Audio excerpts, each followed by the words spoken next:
first of all, congratulations.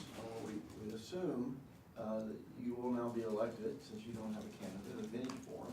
Thank you very much. I plan to wake up that day and vote. So. Good.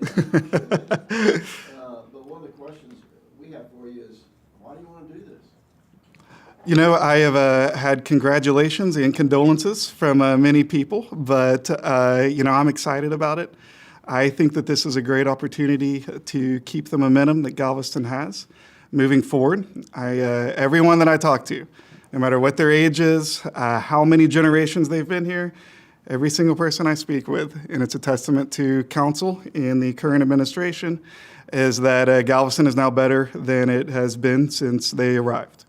So I am looking to keep that momentum going forward primarily, and hoping to see that Galveston stays as an appealing destination for people like myself, family men, as well as entrepreneurs and a businessman and a businesswoman and my wife, and so that we can continue to attract the people to Galveston and sell it as the asset that it is.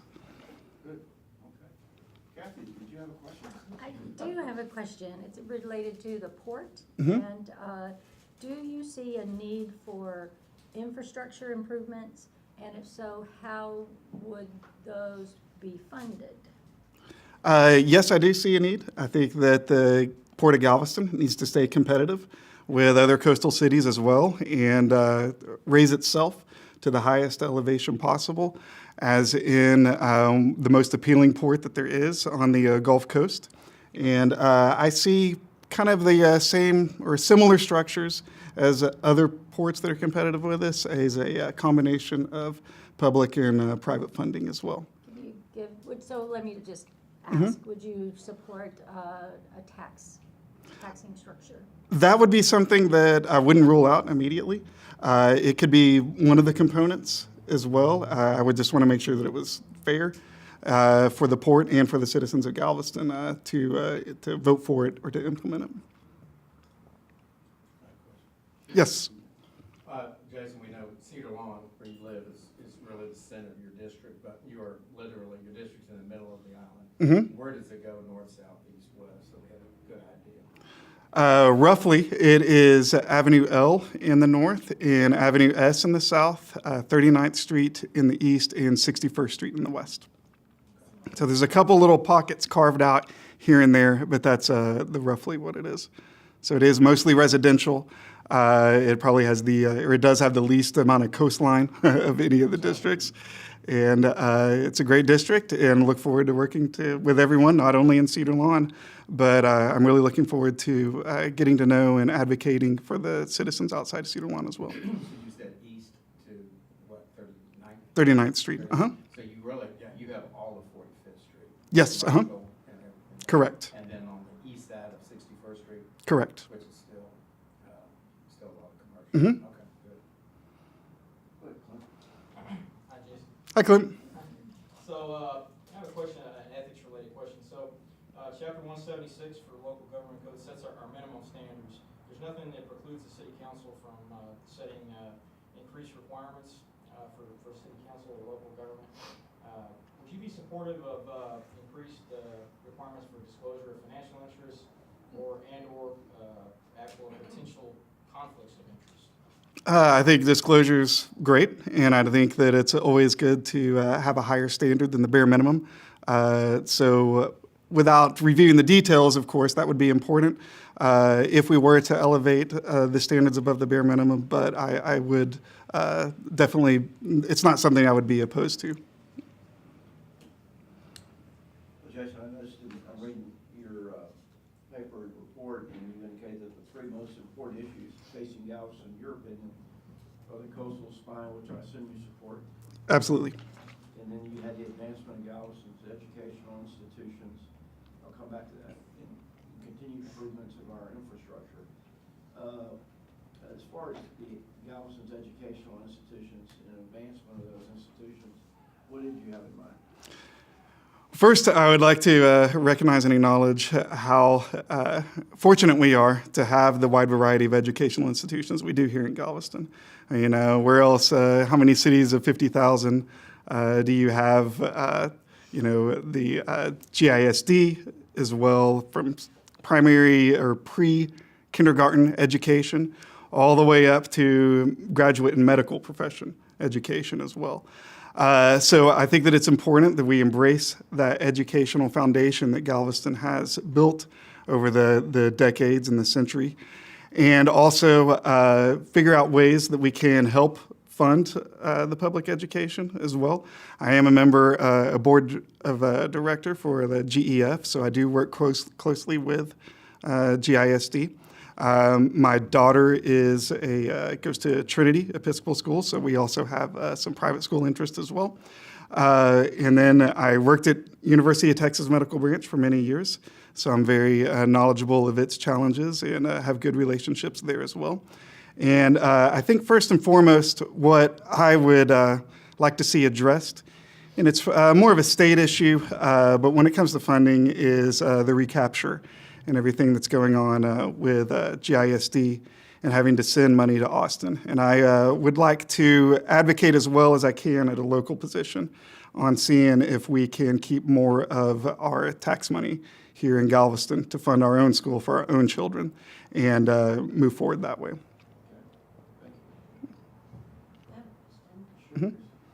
So I work in the tourism industry and I also live here on the island. I Mhm. put my kids through school and have a long history on the island as a resident as well as a business person.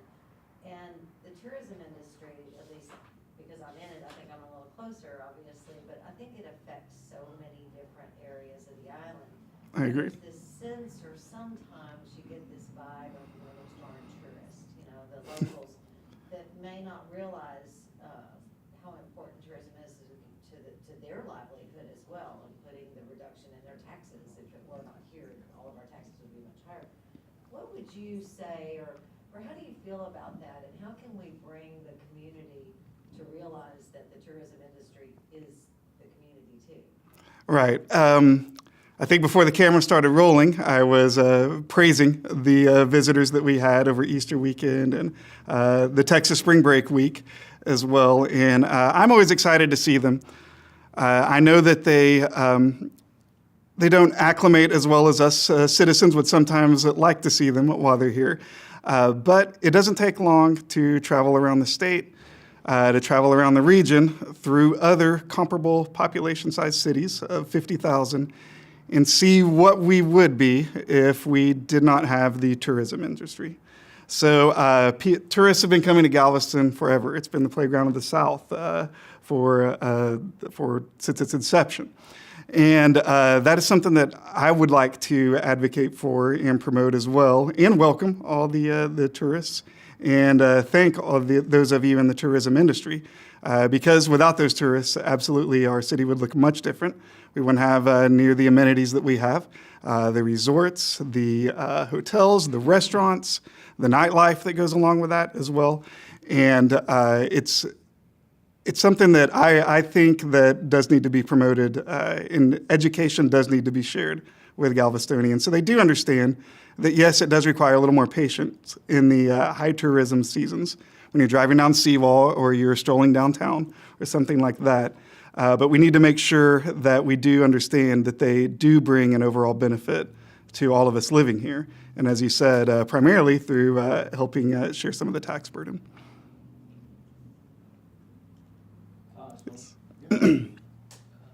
You're obviously not retired like some of the candidates. Not yet. So you got a full-time gig, you got a family. Uh-huh.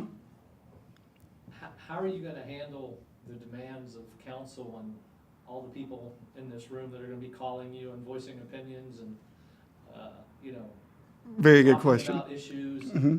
and running your business? Very good question. What my wife would probably tell you is, well, he doesn't really sleep. So that's one thing. And basically, my hobbies since I became a professional, which I moved down here in 2004, from about 2007, 2008 onward, has been community involvement through various boards, through various organizations, things like that. Unfortunately, I don't have too many other hobbies, or fortunately, I guess, in this case. So my downtime is spent working and networking and also channeling relationships to one another and figuring out ways to help promote organizations.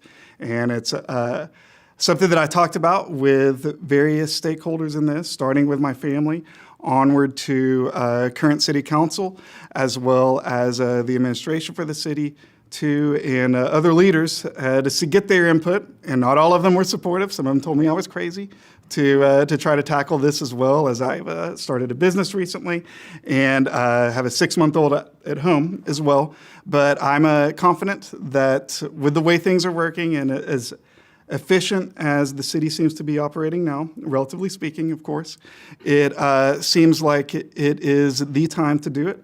I never thought that I would have people ask me to do this before. I was very honored, very flattered, and I knew I would always have reasons not to. So in that sense, I figured that I may not ever have anyone ask me to do this again. So I went ahead and decided to strike while the iron was hot and move forward and figure out the processes that help balance everything in my lifestyle and figure out what works, what doesn't, be flexible with them, and then return and adjust when there is something that needs to be adjusted in order to handle all these responsibilities. Eric, do you have a question on Alan? Oh, no question. Okay. How are you? I'm great, Terrelyn. Good to see you. I know you're new, so that's why I'm gonna ask this in a couple of questions. Okay. One of the most important things that we do as a city council person is to know our land development regulations. Mhm. That is our Bible, because everything that we do and decide, you have to know the rules, or we'll end up breaking the rules Mhm. if you don't. There's a whole chapter dedicated to PUDs, and you may not be aware of them yet, but it is a plan unit development zoning technique that a business or anyone can apply for if they need to make some type of changes to their property to allow, for instance, a business. Mhm. One of the main things, though, is the underlying zoning has to already has to be approved under that underlying zoning. Mhm. So, for instance, we have, since the inceptions of approving PUDs in 2015, we've heard 9. We've overwhelmingly unanimously approved 6. We recently just denied 1, and that was a gas, we wanted to put in 6 gas pumps. It was approved by Planning Commission unanimously. The city staff highly recommended it. The developer actually is he's in my district, one of our own, not a franchise. Spent over $67,000 on the plans. He then got recommendations to change those plans by the city council, did that, and was coming to get his approval from council. We denied him because we stated we just don't want to see any more gas stations on Broadway. Mhm. Tell me how you would have handled that case. Are you familiar with it? Would you follow the rules of the PUD and if you qualified all of them, or would you invoke your personal preference of what you want to see or not see? I am not completely familiar with this particular case, but I am a process-oriented person. I am patient for processes that work as well. And so what I would like to do and say I would do is to, bottom line, follow the rules that are in place in order to go through the approval process and things like that. And I do think it's imperative to get the perspectives of all the stakeholders involved, including all of those on Broadway who do oppose, understandably, another gas station on Broadway as well. So I believe that would be something that I would say would be a case-by-case basis that I would want to look at and allow the process to flow through in order for me to reach my conclusion on. But I do think that the bottom line is that the rules in place should be followed. 5 minutes.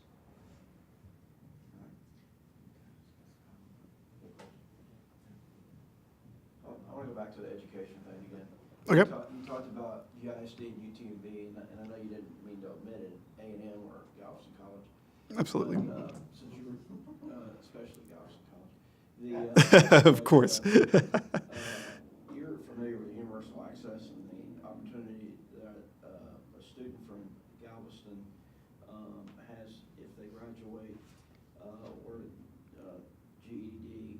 opportunity to have a free education. Galveston College. Right. Mhm.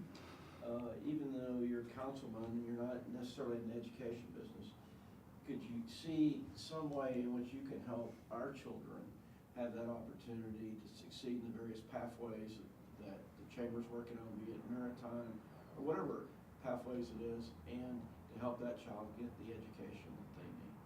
I think that that's a tremendous asset to have for the students that are graduating or moving on from GISD to get to Galveston College. So I do think that it is important for us to maintain that as we move forward. And I know that Galveston College has recently received numerous accolades in recognition for its performance as well. So I certainly did not mean to omit it earlier. It's 3 years running. Right, exactly. Exactly. So, you know, with the Galveston's unique position here on the coast, with the port and with its ties to the maritime industry, I think it would be a fantastic opportunity for those Galveston students. The reason I really bring that up is because, you know, we want people to move here, Mhm. raise their families here, work here, that kind of thing, be educated here, and hopefully their children will return here. Mhm. And so I think that's one of the perfect opportunities. You're being a councilman, you're promoting Galveston, that you have out there. Absolutely. And I think that's something that we do need to position to attract not only people to come down to explore the maritime industry, but also who could know better or be more familiar with it as the students here in Galveston as they move on from GISD.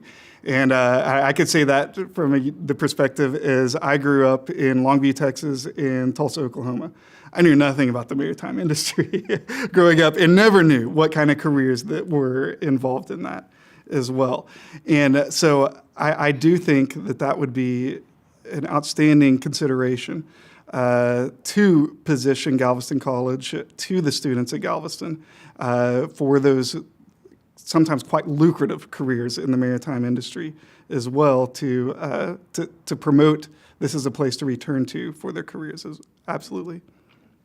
Any other questions for Jason? I'll just ask, since we haven't really talked too much about it this time, is about the permitting process. Mm-hmm. You know, we've been through these forums every 2 years for quite some time, and this is just a constant theme, is the difficult permitting process. And then I would also speak to the code enforcement and how customer unfriendly it is when you don't know what the rules are about your trees, but you get a threatening letter like I did from the city saying I had so many days or I was gonna be slapped with a bunch of fines. So anyway, so how will you address these issues? I think Many before you have pledged to do things. I'll do totally different than them. I think that probably the two most important things to embrace for code enforcement and for to move on with permitting processes as well is communication and technology. Any technological advances out there that we can streamline it as much as possible digitally, I think that we need to explore and embrace. And then I think that communication needs to occur before you get the letter that you may have received about a tree. I think that there needs to be more communication what the rules are and how they are applied.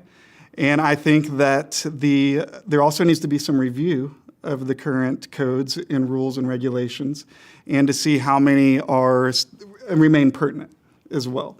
As we move into 2018, I think that it is a good thing to do to go back and review and see what is enforceable and what's not enforceable. And if something is not enforceable or it's unable to be enforced, we would need to strongly consider if that still needs to be in place. Anybody else? All right.